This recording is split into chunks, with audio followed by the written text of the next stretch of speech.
जाना नहीं तू कभी हार के, कांटों से चल के मिलेंगे साए बहार के।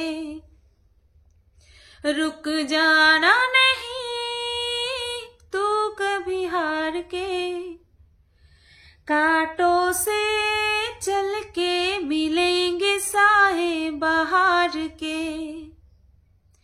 ओ राही ओ राही ओ राही ओ राही। হ্যালো বন্ধুরা, কেমন আছো সবাই? আশা করছি তোমরা সবাই ভালো আছো আর আমিও ভালো আছি। হ্যাঁ, হঠাৎ করে এরকম একটা গান, অবশ্যই কন্টেন্ট রিলেটেড গান। তো তার আগে আমি এই কন্টেন্টে ঢোকার আগে টিয়াকে নিয়ে দুটো কথা বলবো। আজকে টিয়া একটা ভিডিও করেছে যেখানে কিনা ও বলেছে যে ও যেই ফ্ল্যাটটা আর কি দেখাচ্ছে আমাদেরকে সেটা আখেরে কিনেই নিয়েছে। আর এটা কিনেছে ও কোন টাকা থেকে? ওর ছেলের যে আর কি ট্রিটমেন্টের জন্য মানুষের কাছ থেকে যে আর্থিক সাহায্য চেয়েছিল সেখান থেকে যে টাকা উঠেছে সেই টাকা দিয়েই নাকি ও এই ফ্ল্যাটটা কিনেছে। যখনই এরকম টাইটেল থাম্বনেল দেখলাম তখনই বুঝতে পেরেছিলাম যে ভিডিওর মধ্যে কোনো না কোনো ঘাপলা আছে।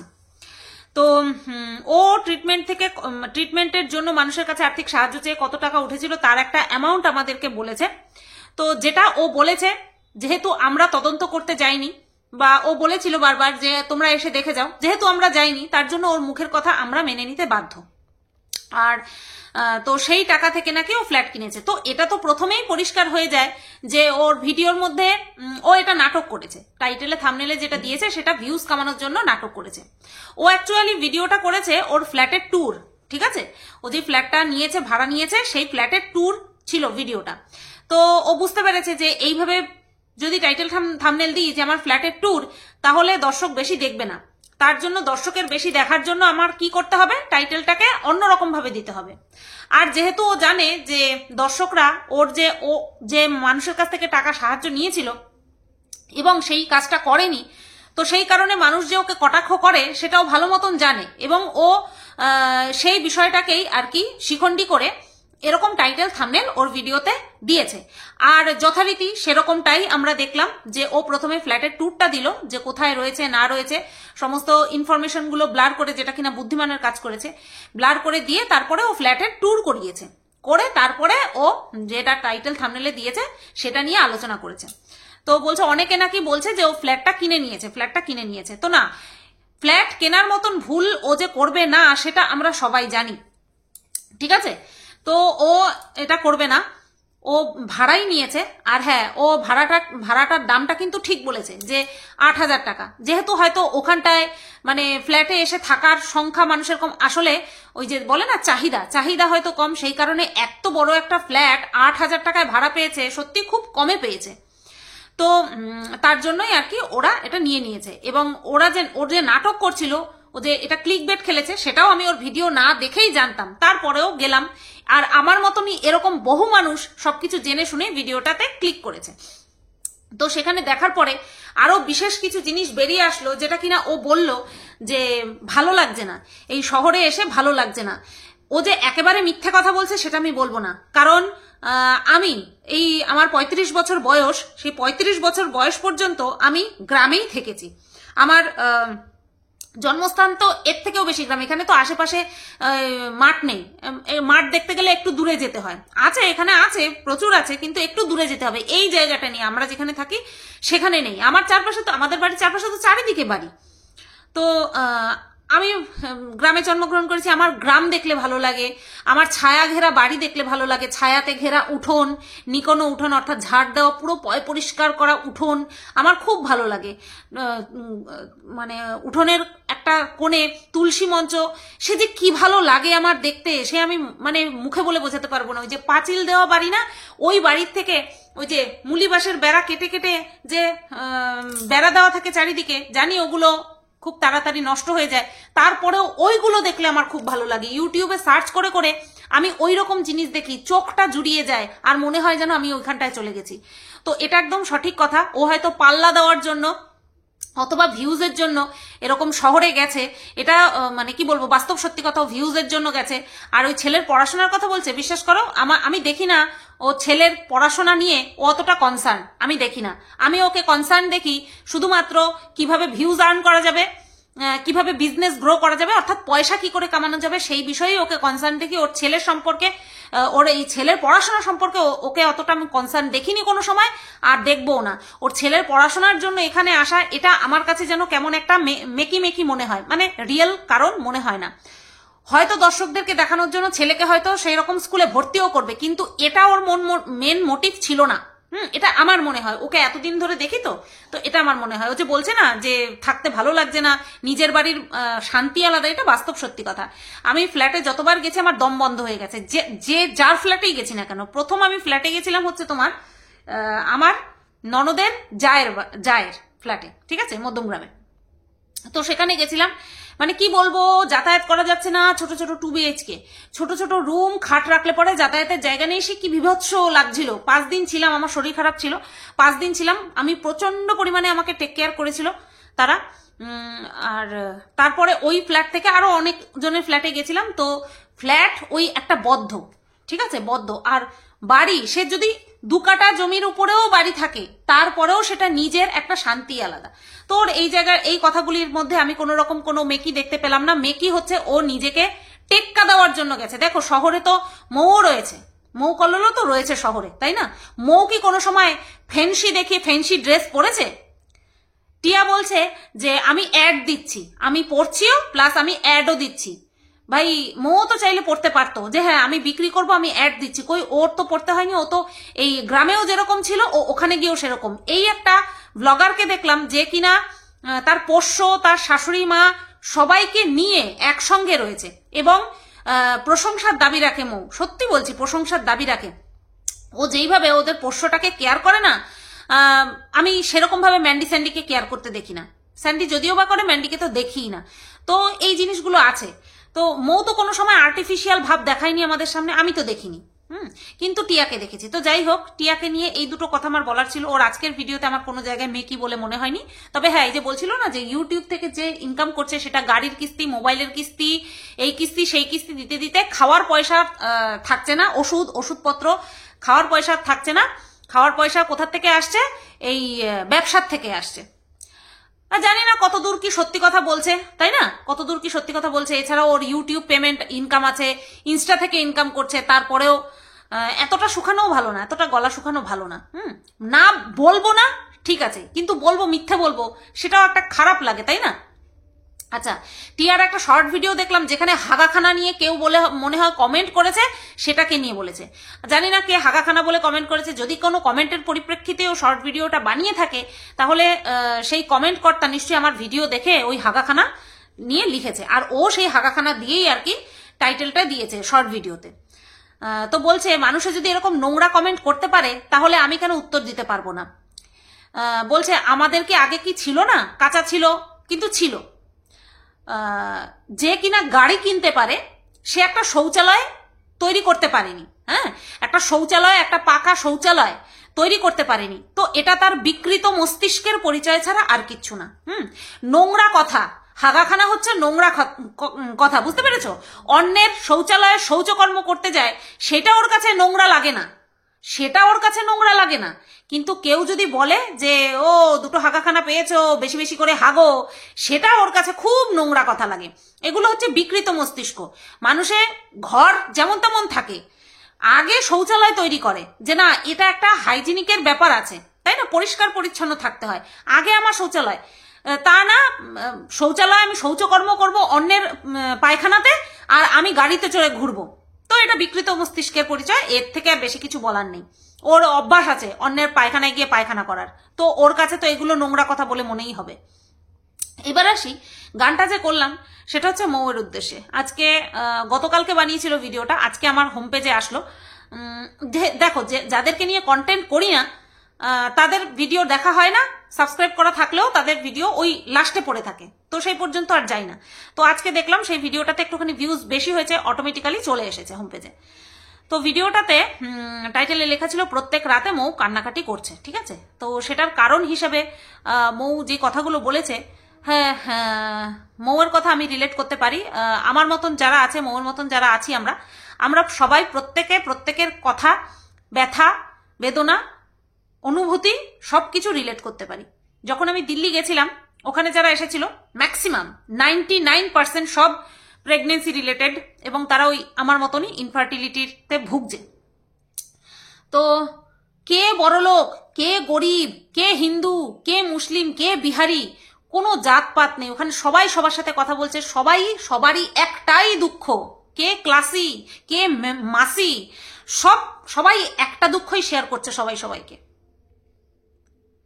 কারোর 5 বছর বিয়ে হয়েছে, কারোর 7 বছর, 8 বছর, 10 বছর, 20 বছর, 19 বছর এরকমও হয়েছে। কারোর তো মনে হচ্ছে মানে বাইরে এরকম মহিলাদেরকে দেখলে আমরা কাকিমা ডাকি, তারাও এসছে ট্রিটমেন্ট করাতে একটা বাচ্চার জন্য। তো এই কষ্ট না মুখে বলা যায়, আর এই পরিস্থিতির মধ্যে দিয়ে যারা যাচ্ছে শুধুমাত্র তারা ছাড়া আর কেউ বুঝতে পারবে না, নট এ সিঙ্গেল পার্সন, আর কেউ বুঝতে পারবে না এই জ্বালা কি জ্বালা। তো মৌকে নাকি এখনো কিছু মানুষ ভিডিওতে বলে যে শহরে এসছে শুধুমাত্র ভিডিও করতে, ভিউজ কামাতে, চিকিৎসা করতে নয়। আমি এই দিল্লিতে গিয়ে ট্রিটমেন্টটা কেন করিয়েছিলাম জানো? যাতে করে ওই IVF এর দিকে আমাকে যেতে না হয়। কপালে কি লেখা আছে ভগবান ছাড়া কেউ জানে না। তো এই IVFটা না আমি প্রচন্ড পরিমাণে ওই যে বলে না ওই নেটের মাধ্যমে রিসার্চ করেছি, প্রচুর পরিমাণে রিসার্চ করেছি। অরিজিনাল ঘটনা আমরা ওই ইউটিউব থেকে পাবো না, অরিজিনাল ঘটনা আমরা গুগল থেকে পাবো। ইউটিউবে সবসময় সাকসেস স্টোরি শেয়ার করা হয়। এক একটা ক্লিনিকের, ওই ফার্টিলিটি ক্লিনিকের বা IVF সেন্টারের সমস্ত সাকসেস রেটগুলোই আমাদের সাথে শেয়ার করা হয়। কখনো কত মানুষ যে বিফল হয়ে ফিরে যাচ্ছে তাদের স্টোরি কখনো শেয়ার করা হয় না, তাহলে ব্যবসা ভুট হয়ে যাবে। কিছু কিছু IVF সেন্টার তো 70% সাকসেস রেট দেয়, যেখানে 30-70 সাকসেস রেট 30%, সেখানে 70% সাকসেস রেট দেয়। ওইভাবে মুখে মুখে বাড়িয়ে লাভ নেই। এই যে 4 আঙুলে যা লেখা আছে না, এখান থেকে কেউ কিচ্ছু ছিনিয়ে নিতে পারবে না। এরকমটা না যে IVF করতে গেলে ফার্স্ট চান্সেই কেউ সাকসেস পায়নি, অবশ্যই পেয়েছে, কিন্তু সেই পরিমাণটা, সংখ্যাটা কম। হ্যাঁ, সেই পরিমাণের সংখ্যা খুব কম। তো এই যে মৌ যখন কথাগুলো বলতে বলতে কাঁদছিল না, যে কল্লোল বলছিল যে মুড সুইংস হচ্ছে প্রচন্ড পরিমাণে, অ্যাকচুয়াল কথা তাই। আমরা যখন সারাদিন কাজের মধ্যে ব্যস্ত থাকি তখনও আমাদের মনে পড়ে, আমাদের এই কমতির জায়গাটা মনে পড়ে, তখনও মনে পড়ে, এমন না যে মনে পড়ে না। হ্যাঁ, হয়তো তখন হাজারোটা ভাবনা আমাদের মনের মধ্যে থাকে, তার জন্য ওই ভাবনাটা অত পরিমাণে আমাদেরকে কোড়াতে পারে না, আমাদের মনে ক্ষত সৃষ্টি করতে পারে না। কিন্তু যখন আমরা শুই, যখন আমরা আকাশ পাতাল চিন্তা করি, তখন কিন্তু মনের মধ্যে এই জিনিসটা চলে। আজকে মৌ যেই কথাটা বলছিল, আমি আমার বরকে প্রত্যেক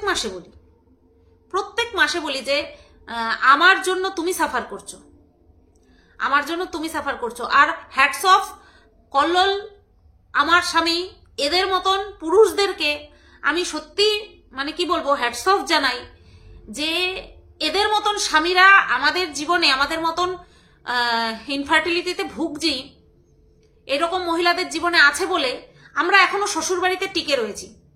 নতবা এরকম বহু কাহিনী দেখা যায় যেখানে 2 বছর 3 বছর পার হয়ে যায়, মানে কি বলবো, হয়তো টেস্ট পর্যন্ত করে দেখছে না কার প্রবলেম, তার আগেই বাড়িতে বউয়ের উপরে অত্যাচার শুরু হয়ে যায় যে বউই দোষী। এরকম বহু ফ্যামিলি আছে যারা কিনা ওই আনএডুকেটেড অথবা এডুকেটেড কিন্তু লজ্জা পায় ওই টেস্ট ফেস্ট করতে, এরকম বহু আছে। তো সেখানে আমরা খুব লাকি, আমি মৌ আমরা খুব লাকি যে আমরা এরকম একটা জীবন সঙ্গী পেয়েছি। কিন্তু কষ্ট কোথায় হয় জানো তো? যখন বর খুব বেশি সাপোর্টিভ হয় তখন কষ্টটা আরো বেশি হয়।